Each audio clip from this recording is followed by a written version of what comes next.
List the things that cause sufferings and pain, यानी उनकी list हमें बनानी है जो कारण है सफरिंग का और पेन का। तो वो कौन कौन सी चीज़ें हो सकती हैं जिनका इस कविता में जिक्र किया गया है, जिनको मेंशन किया गया है। तो बहुत सारी ऐसी चीज़ हैं जो सफरिंग और पेन का जो कारण है। Many things that cause sufferings and pain have been mention in the poem.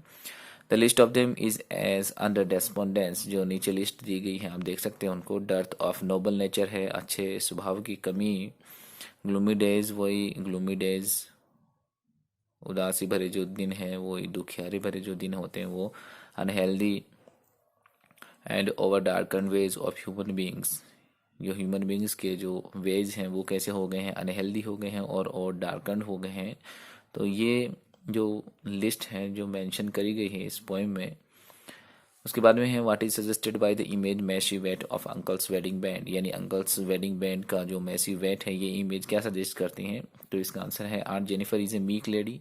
Meek lady है वो जिनकी शादी हुई wedded to a hard hearted dictator. और जो अंकल है जिनसे उनकी शादी हुई तो वो उनको बताया गया है एक सख्त दिल वाले, हार्ड हार्टन यानी सख्त दिल वाले डिक्टेटर की तरह उनको बताया गया है। Her marriage to a tyrannical uncle, और उनकी शादी एक टिरेनिकल टाइप वाले अंकल से हुई। Has been a heavy burden to her, जो उन पे एक हैवी बर्डन के रूप में है।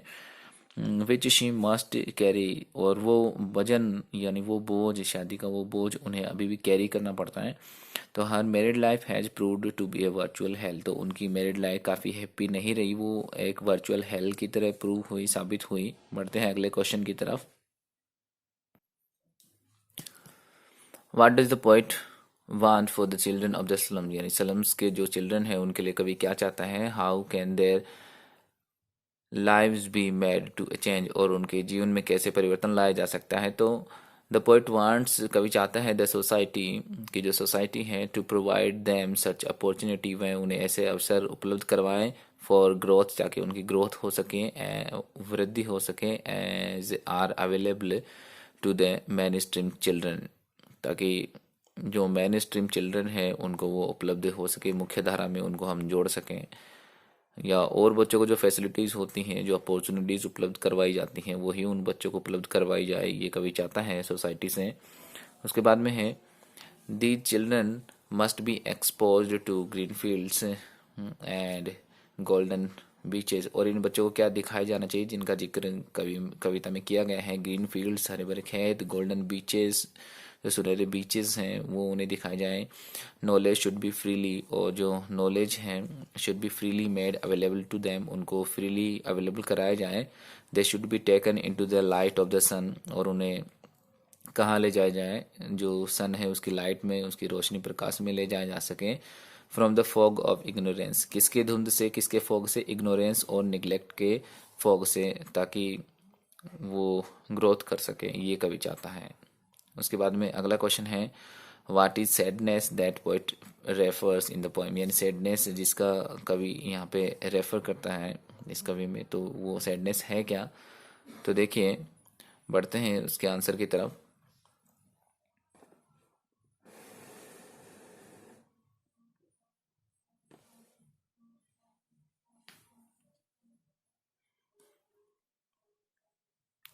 This sadness comes from not understanding ourselves, और ये जो सैडनेस है ना ये आती है हम जब खुद को नहीं समझते हैं, ना समझी के कारण ये आती हैं। We run after worldly gains, हम भाग रहे हैं जो वर्डली गेन्स है उनके पीछे, and fail to understand the real aim of our life, और हमारे जीवन का जो वास्तविक एम है, रियल एम है, उसको अंडरस्टैंड करने में हम फेल हो जाते हैं। So it leaves us and dale, तो ये हमें छोड़ देती है और कैसे, और हमें काफ़ी डल बना देती है। यही वजह है सैडनेस की। तो सैडनेस इसलिए वो कवि कहता है इस कविता में सैडनेस के बारे में, क्योंकि हमें नहीं भागना चाहिए वर्ल्डली गेंस के बारे में। और ये जो है कि ये कहता है कि हमें शांत रहकर अपने बारे में 2 मिनट ही हो जैसे इंट्रोस्पेक्शन करना चाहिए, कवि ये कहता है इस कविता में। उसके बाद में अगला क्वेश्चन है जो आर्ट जेनिफर टाइगर्स से है।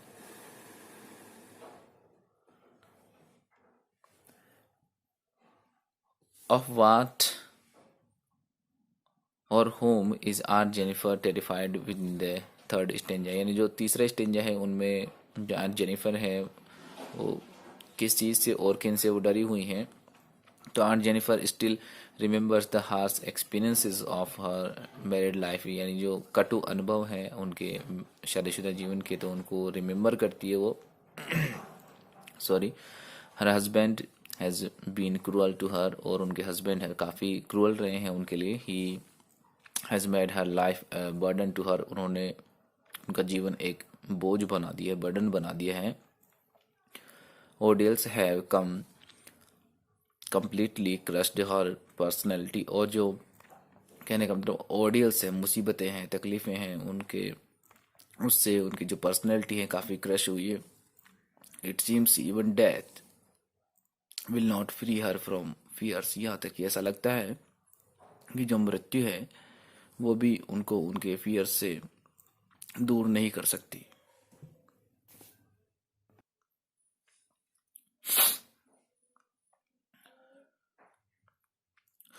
वाट do the parting words of the poetess and her smile signifying, यानी जो अलग होते या विदा होते वक्त कवित्री के जो शब्द थे वो क्या थे, एंड हर स्माइल सिग्निफाई, और उनकी स्माइल है वो क्या सिग्निफाई करती हैं। The parting words of the poetess see you soon amma, तो ये काफ़ी इंपॉर्टेंट है। जो पार्टिंग वर्ड्स थे वो थे सी यू सून अम्मा, जल्द ही मिलेंगे अम्मा। सिग्निफाइज सिग्निफाई करते हैं दैट रिमेन होपफुल, कि आपको होपफुल बने रहना चाहिए, इवन इफ भले ही you know about the approaching death, भले ही मृत्यु आ रही हो, टू योर डियर वन, आपके किसी प्रिय की या चहेते की। जैसे कि आपने ये पोइम पढ़ी होगी, तो जब वो, यानी उनका जो बचपन का डर है उनकी माँ को खोने का, तो वो कहते हैं, इसलिए यहाँ पे डियर वन है।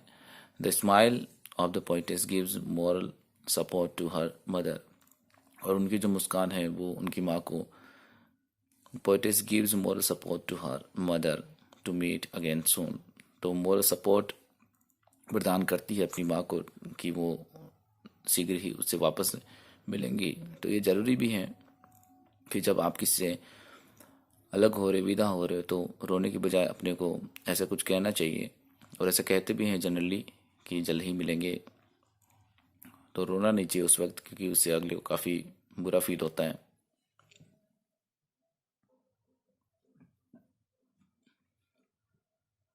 Why would keeping still be an exotic moment, यानी जो शांत रहना, चुप रहना एक एक्जोटिक मोमेंट कैसे होगा।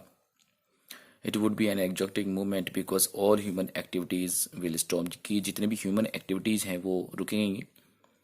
There would be no hectic activities of man, क्योंकि वहाँ पे कोई भी हेक्टिक एक्टिविटीज़ नहीं होंगी मैन की। एंड मशीनरी, और मशीनरी है या जो आदमी है उनकी कोई भी हेक्टिक एक्टिविटीज़ नहीं होंगी, क्योंकि जितने भी ह्यूमन एक्टिविटीज़ होंगी वो सारी सारी क्या हो जाएंगी, रुक जाएंगी। All would share a strange experience, और सभी क्या करेंगे, एक स्ट्रेंज एक्सपीरियंस को शेयर करेंगे। Why is grandeur associated with the mighty dead, काफ़ी इंपॉर्टेंट क्वेश्चन है। A thing of beauty by John Keats. The mighty dead have a grandeur associated with their names, यानी उनके नाम के साथ ही जुड़ा हुआ है। दे आर रिमेंबर्ड, उन्हें याद किया जाएगा। Are there for their miraculous thoughts, उनके मिरेकुलस थॉट्स के लिए, एंड डीड्स, और उनके महान कार्यों के लिए। They become ideals of the nation, वे राष्ट्र के क्या बन गए हैं, एक आदर्श बन गए हैं। Their grandeur inspires the coming generations, और उनका जो वैभव है वो आने वाली पीढ़ियों को क्या करता रहेगा, इंस्पायर करता रहेगा। बढ़ते हैं अगले क्वेश्चन की तरफ। What is the main theme of the pome, यानी पोइम की जो मेन थीम है, मुख्य विषय वस्तु है वो क्या है। The poem conveys the thought, कविता ये थॉट कन्वे करती है, that even though we live in fear of losing our dear ones, भले ही हमें डर हो अपने किसी चहेते को खोने का, life continues with all it's joys and sorrows, और ज़िंदगी इस तरह से ही निरंतर चलती रहती है, क्योंकि उसमें अपने ही क्या होते हैं, जॉय होते हैं, अपने ही उसके क्या होते हैं, सोरोज होते हैं। तो ये है my mother at 66 by Kamala Das.